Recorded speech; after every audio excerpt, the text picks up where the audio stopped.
Thanks for downloading a 3CR podcast. 3CR is an independent community radio station based in Melbourne, Australia. We need your financial support to keep going. Go to www.3cr.org.au for more information and to donate online. Now stay tuned for your 3CR podcast.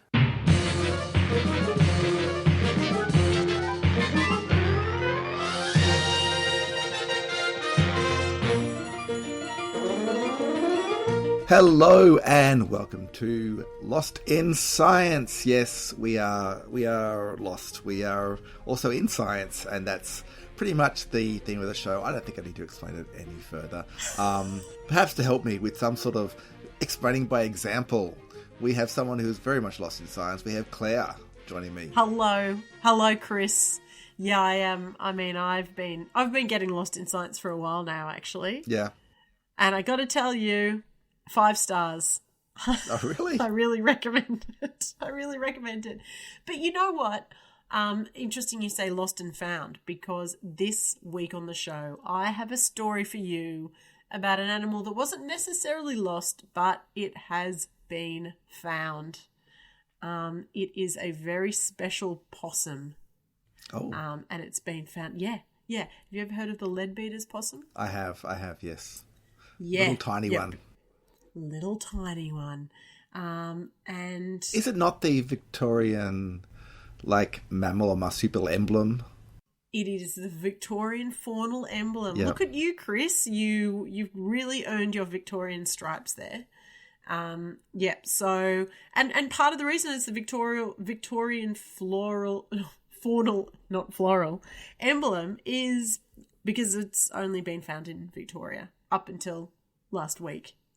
And boom, boom, boom, it's been found in another state. I'm just going to tell you that much. I'm going to leave you hanging. Oh. Yes, that's right. How far can these possums go to beat their lead?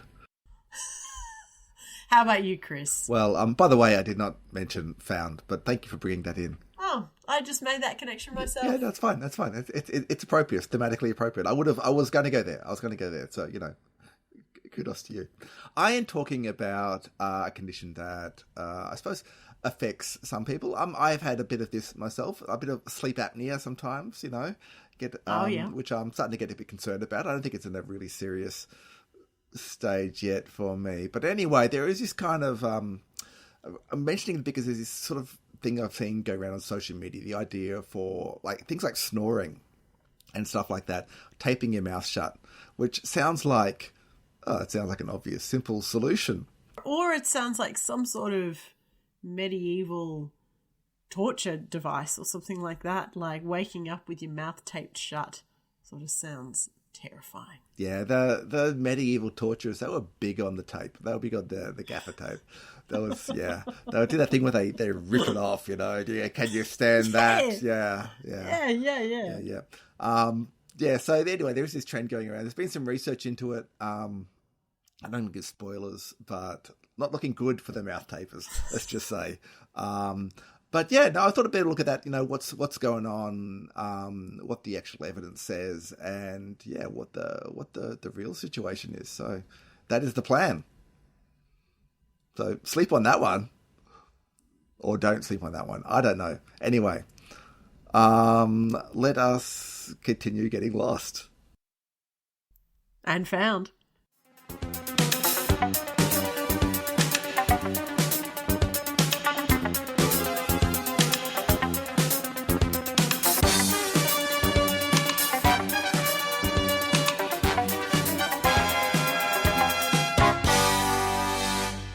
Now, Chris, this is a story of chance discovery. It's a story of caves, of forests, of 2 states, north and south in eastern Australia, and some very, very elusive little creatures that are actually commonly, have been known as fairy possums. Oh. But I think you've heard them with a different name, the leadbeater's possum. And as you know, the leadbeater's possum is your faunal emblem. It's the Victorian faunal emblem, and that's because the leadbeater's possum, it was only ever found in Victoria. It is an incredible little guy, critically endangered. But as of this week, there's proof of a live population, alive and well, in Kosciuszko National Park in, not Victoria, New South Wales. Wow. Dun, dun, dun. So when you said a northern state, you meant the northern state of New South Wales. I meant the northern state of New South Wales. Well, yeah. I mean, one's yeah. I mean, it's north of Victoria. It is, so I do. People say, the northern states of Australia. The northern Australia, they do normally mean Kosciuszko National Park. Yeah, I mean, it is southern northern state. Yeah. But what are we talking about here? Are we talking about like a a Wollemi Pine kind of scenario, some sort of like secret grove of leadbeater possums hidden in we are sort of talking about a secret grove. We're talking about it's a chance discovery because as I will go into, the researchers that have found the leadbeater's possum in Kosciuszko National Park, they were not looking for the leadbeater's possum. They were looking for a completely different animal, and it just chanced upon them in millions and millions of photos that they took with their motion sensing cameras. Did they find what they were looking for, or were they just really bad at doing their research? They did. From what I understand, they did not find what they were looking for, but they found something even better. Oh, okay, that's good. So we're putting a positive spin on it. We're putting a positive spin. We're back to the leadbeater's possum. So, scientific name, Gymnobelodis leadbeateri. It's the only species in this genus. It's a non-gliding primitive ancestor of other possums, and it was first described by taxidermist and Museum Victoria naturalist John, you guessed it, Leadbeater. Oh, not John Possum. Not John Possum. And as I mentioned before, it was also known as the fairy possum because it's tiny and incredibly elusive. Yeah, so from tip to end of tail, it's only 33 centimetres long. It is nocturnal, as most possums are. It's very fast moving. And if you Google image search these possums, you'll see they are very sweet in the face. They have a little heart-shaped face with sort of like a mask, some black markings around their face, and a club-shaped tail. Which they used to pummel their prey into submission. I mean, they're pretty elusive. Who knows what they get up to with that tail?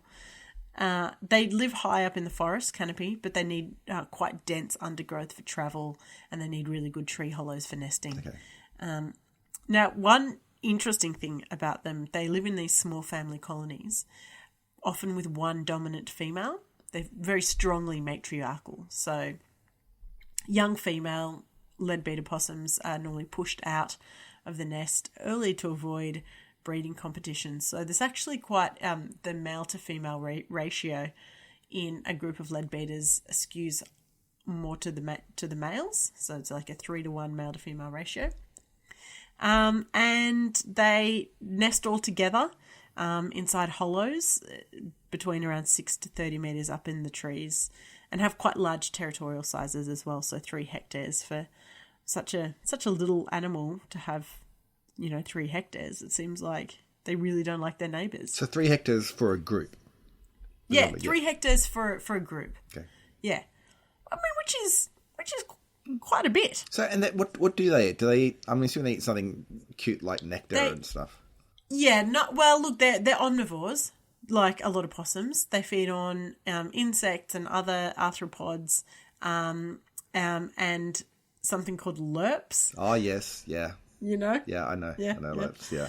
Explain what a lerp is to our listeners though, who may be less familiar with the lerp. So lerps are sort of these insects, sort of young nymph-like insects that sort of form on the outside of barks and leaves and whatnot. Okay, good. Now, Chris, before this interstate leadbeater revelation happened, I can also tell you that the leadbeater possum has had a bit of a history of being a disappearing act. So it was thought to be extinct in the early 1900s after it was described by European taxonomists in the late 1800s and last seen in Gippsland, and then the habitat that it was in was drained. So they're like, oh, it's gone. So extinct sort of functionally or from science from 1909 up until 1961. Wow. When it was rediscovered and everyone's like, whoa, here it is again. Great, it's back. When it was designated the faunal emblem in 71, but then, so between 1971 and the 80s, possum numbers really boomed, but then after the Black Saturday bushfires in 2009, it destroyed so much of its habitat and other, I guess, habitat fragmentation, logging, all that sort of stuff has left the leadbeater possums populations in Victoria quite low. So current population estimates are around 1,500.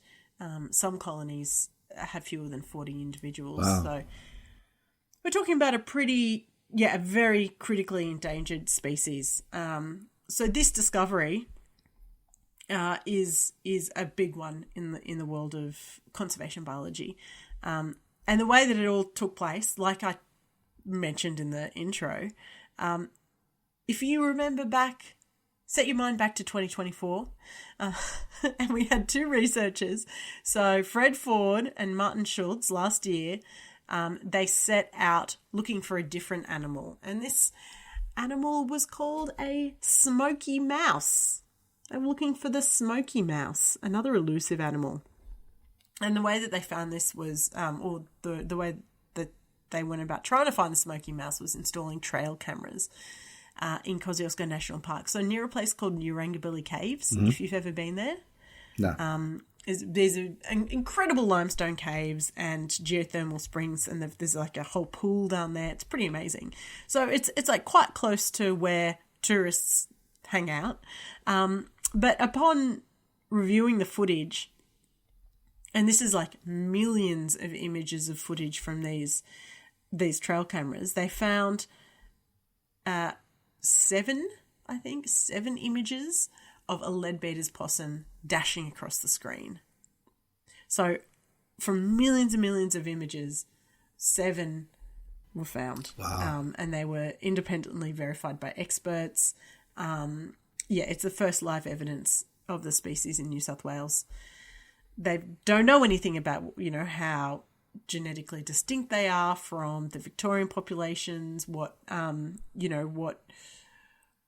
this, I guess, means for conservation efforts. But yeah, just fascinating that they've just turned up here.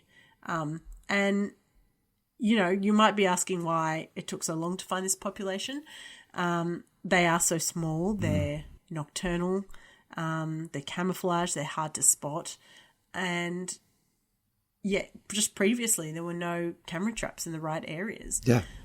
Part of me also thinks that, well, camera technology has probably just come really far in a really short period of time. So, it was just a matter of time until you were able to get a camera trap in the right place at the right time, but or get enough camera traps out there so you're really being able to cover a lot of ground, because places like Kosciuszko National Park, they're really big.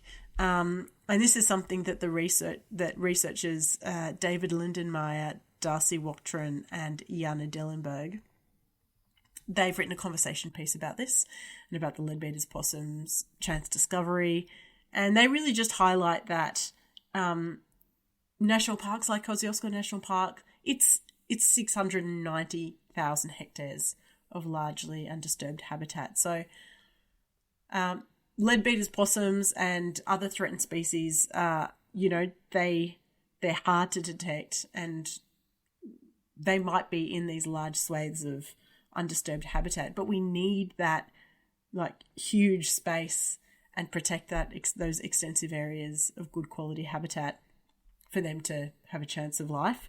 And, you know, you also need to be able to not just lock up those spaces, but to be able to manage the parks as well, to make sure you're not, you know, you're controlling for invasive species and that sort of thing. Yeah. Yeah. So there you go.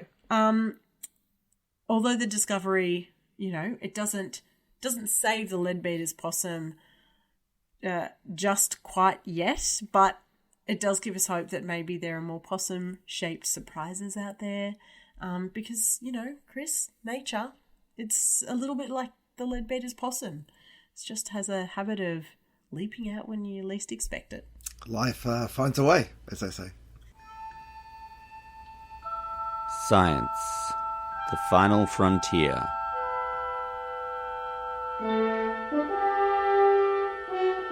These are the voyages of Lost in Science, our ongoing mission to explain strange new words, to seek out new science and new explanations, to boldly go where no radio has gone before.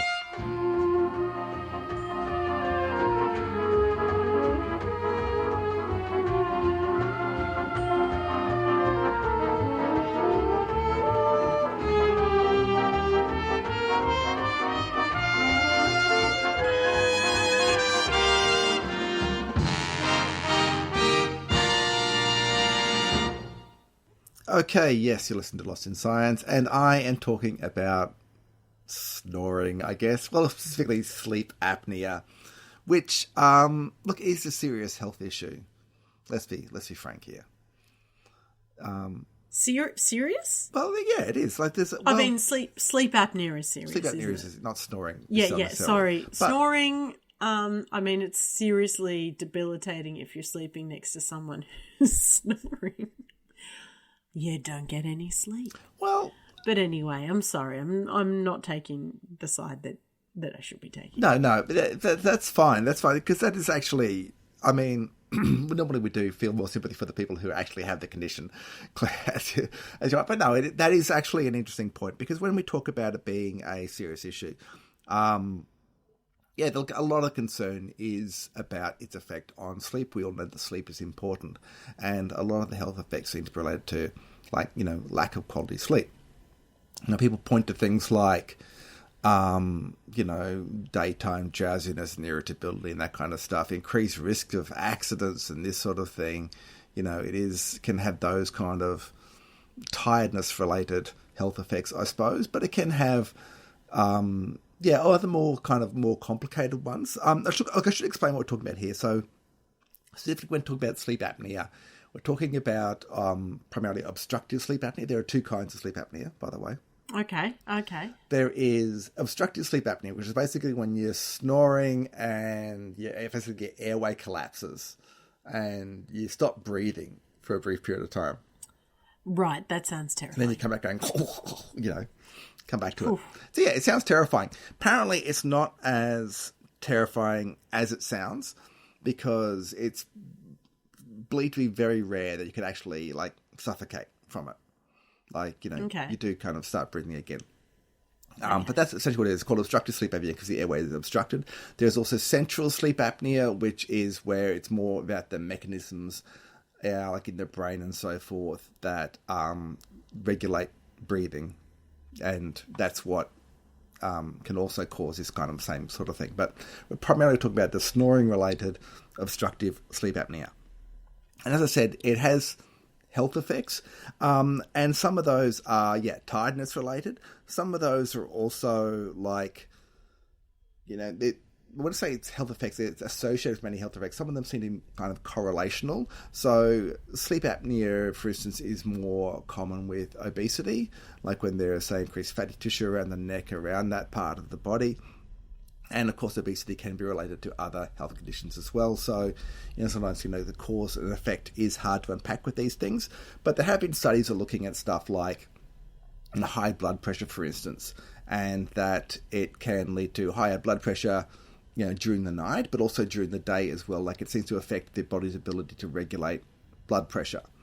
And that's when they try to eliminate other confounding variables as well. Right. And similar kind of thing with, there was a study that similar kind of relationship with cholesterol as well. So there's a lot of cardiovascular related things. And like particularly for high blood pressure, we're looking at stuff like, stroke, I suppose, in particular, as, one of the potential deadly consequences there. There have been some studies also connecting it to an increased rate of cancer. But those are a bit shaky, saying that it can increase the growth of tumours and that sort of stuff. And the mechanism there is not exactly known. But what we're saying, it is associated with, a lot of bad health outcomes. And look, it is, so as I said, it's more common if you're overweight or have obesity. Also common, being male is one of the risk factors. Being middle-aged, I suppose. Risk factors, yep. So I'm not surprised that as I said, I've had some sleep apnea episodes as well, because I have some of those risk factors, being a middle-aged male myself.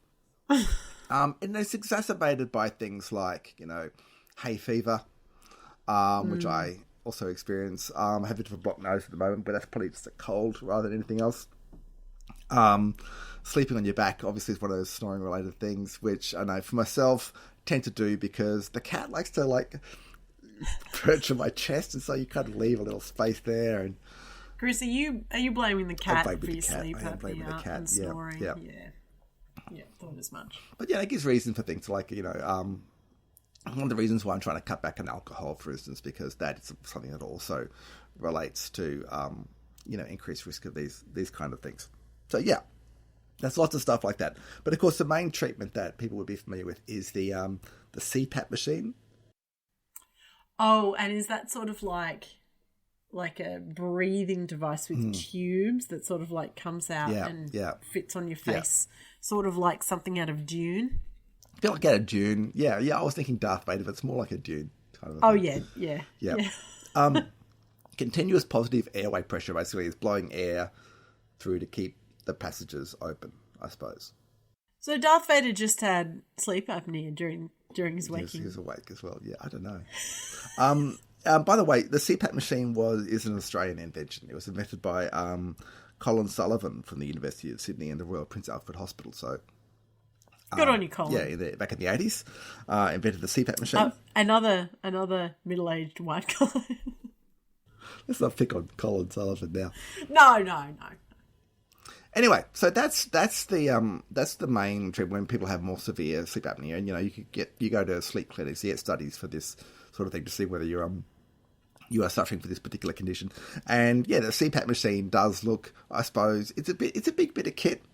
It's a serious kind of thing, which is why people then turn to more low tech methods. Low tech, not necessarily including stopping drinking alcohol, stopping smoking, losing weight, that kind of stuff. But no, this is one of the ones that is going around at the moment, is the idea of taping the mouth shut. So they're basically saying this is a problem when you're breathing through your mouth, so tape the mouth shut so that to force you to breathe through your nose is the principle there, essentially. The main thing that it's touted for is snoring and sleep apnea and that kind of stuff, but being social media, people claim it has all kinds of benefits for, say, your skin, a sharper jawline, just general all-round improving you as a human being, I suppose.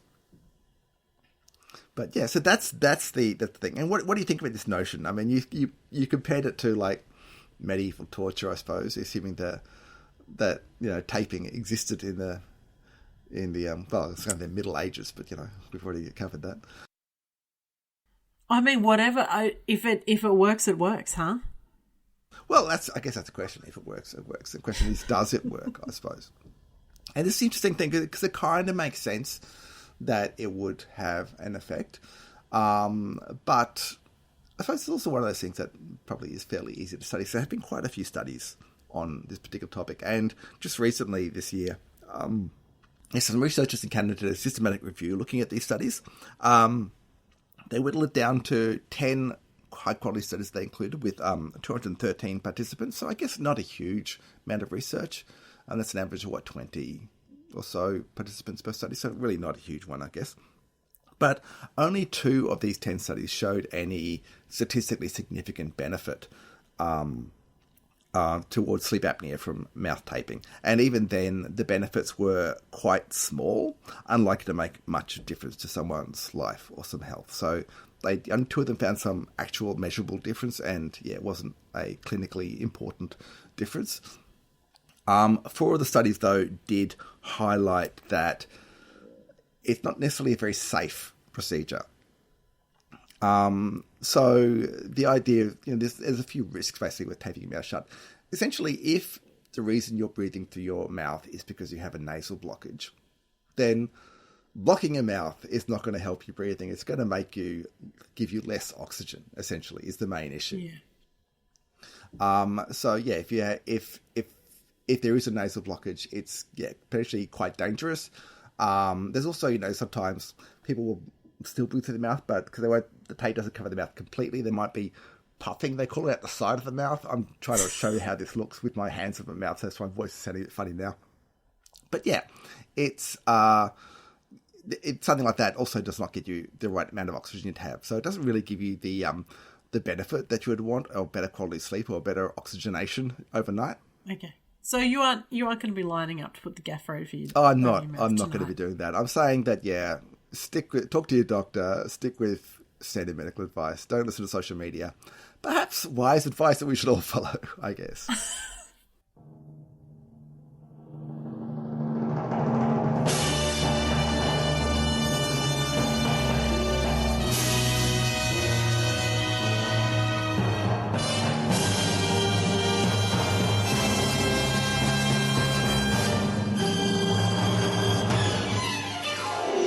And that's it for another episode of Lost in Science. Lost in Science is recorded for 3CR in Melbourne on the lands of the Wurundjeri people of the Kulin Nation, and it airs across Australia on the Community Radio Network with the support of the Community Broadcasting Foundation. We would love you to get in touch with us. You can email us at lostinsci@gmail.com, or you can find us on Facebook, we're Lost in Science on 3CR, or on Twitter, where we're at Lost in Science 1. You can find us on your favourite podcast app, where if you get the chance, please give us a good rating and review, as that will raise us up in the search rankings so other people can find the science. Or you can listen to us however you listen to us now, where at the same time every week, Claire, Stu and Chris get Lost in Science!